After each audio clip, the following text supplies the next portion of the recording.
All new at 10, a Rogers man is behind bars tonight after shooting his mother in the head with a crossbow and leading police on a chase across state lines. This all happened this morning at a home in Bentonville along Linebarger Lane. Police claim 29-year-old Joseph Alexander allegedly broke into his parents' home and fired a crossbow at his mother twice. When police found her, she was rushed to the hospital with life-threatening injuries. Later in the day, police say they found Alexander in Berry County, Missouri, just across the state line. We're told he led police on a chase, but was caught and was taken into jail. Right now, he's facing multiple charges, including attempted capital murder, and is waiting to be taken back to the Benton County Jail. Also new tonight, a suspect at the center of a deadly shooting investigation in Rogers will now be tried as an adult. Alejandro Zenon Reyes was arrested back in January in Mexico and was sent back to the U.S. Authorities said it was apparent that he had fled the state of Arkansas to avoid apprehension in connection with the case. The deadly shooting happened back in 2022. Rogers police responded to a shooting on East Asher Court where 17-year-old Alexis Wynn was found dead. In Benton County, Zenon Reyes faces charges of manslaughter, theft by receiving tampering with evidence, and a minor in possession of a handgun, which he pled not guilty to back in February. Tonight, we're also learning the man accused of leaving the scene of a deadly crash is pleading not guilty.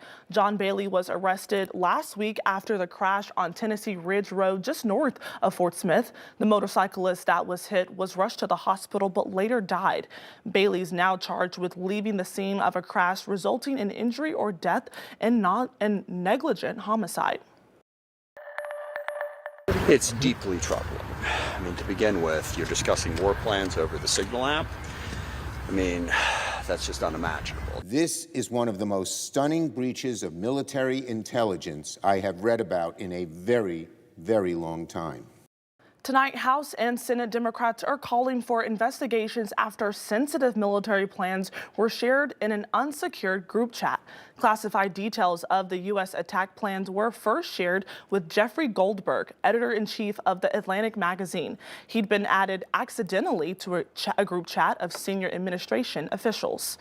And tonight, the National Security Council said the next chain appears to be authentic. Erica Brown has more on this and the court battle over the controversial deportation of Venezuelan migrants to El Salvador.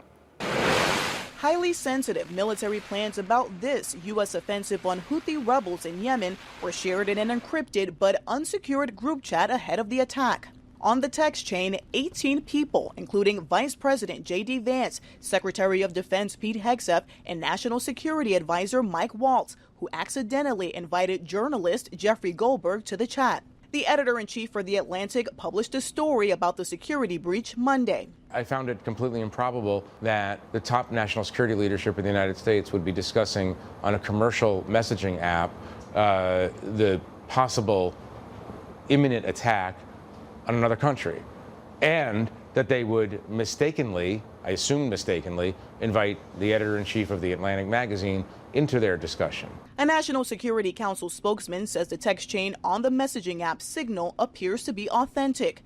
The app is not approved for sharing classified information. President Trump weighed in hours after the report. I know nothing about it. You're saying that they had what? Late Monday, Secretary Hegseth pushed back on the report, calling Goldberg, quote, deceitful. Nobody was texting war plans, and that's all I have to say about that. Thank you.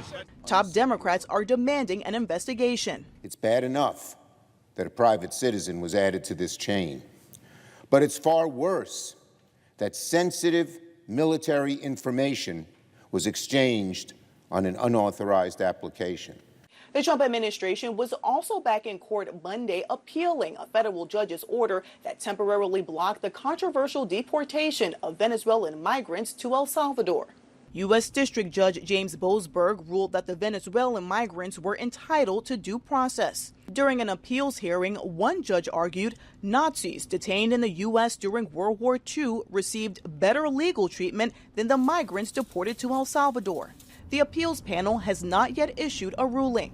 Erica Brown, CBS News, the White House. The Trump administration is also asking the Supreme Court to halt an order of the rehiring of thousands of federal workers who were recently fired. The next chapter in the years-long fight over Polk County's casino license is playing out in federal court starting tomorrow.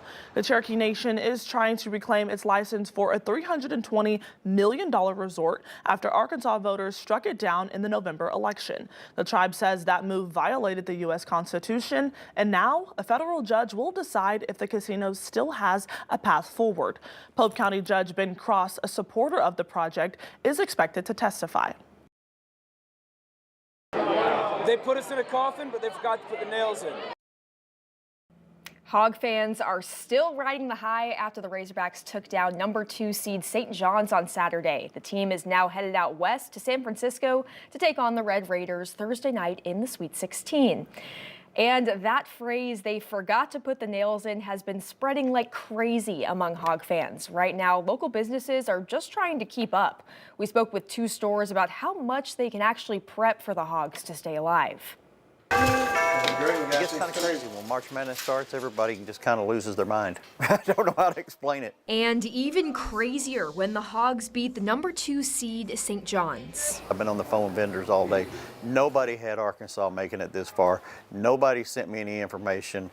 The deadlines have passed, so now they're extending the deadlines for us Arkansas buyers. Owner of the stadium shop on Razorback, Robert Mann, says you can't really plan for anything that happens during the tournament. Their Sweet 16 shirts will be in on Tuesday. I went ahead and ordered a Sweet 16 shirt.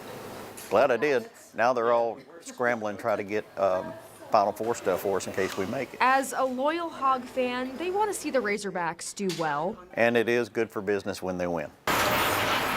We definitely see more sales. I'd say online, especially all of the Hogs fans that are actually going to the NCAA tournament. At Be Unlimited, they've decided to lean into what people are talking about. I saw the quote everywhere on their social media, so I knew that I wanted to do a shirt. They put us all in a coffin, they just didn't put the nails in. And now, iconic quote from Coach Cal. They'll get those and their Sweet 16 shirts in sometime this week. It can be a tight turnaround. As you advance through these rounds, like you can try and order it in advance, but you can't really get the licensing approved until they're already in the Sweet 16. Hoping those shipments will make it in time and hoping the Hogs will stay alive. Hopefully Thursday goes well and we'll see what we can do.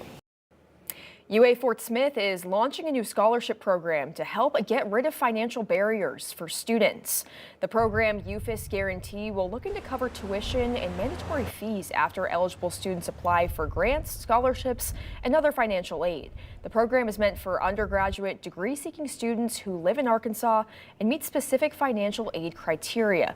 The university says it's all about creating more opportunities. We have about 60% of our students right now who do receive Pell Grants. So we know that this is a huge need for our students, and true to our mission, we're trying to make getting an education accessible to them. Students do not need to submit a separate application for the program, but will still have to complete their FAFSA and SAMS applications. The scenic overlook on Mount Sequoia is getting a fresh new look. The popular spot to take in all the views of Fayetteville has been closed over the past couple of months for upgrades. Those include a new observation deck, new benches, and traffic calming measures. Now leaders say they're ready to reopen to the public towards the end of May. Really want it to be a fun, festive filled event where people can come, they can see it, they can see the mural being unveiled, and just like we'll have the fencing moved back by that time. We'll have all the security cameras installed, all of the all the pieces of the project all coming together. The project was funded by the Walton family and Project for Public Spaces.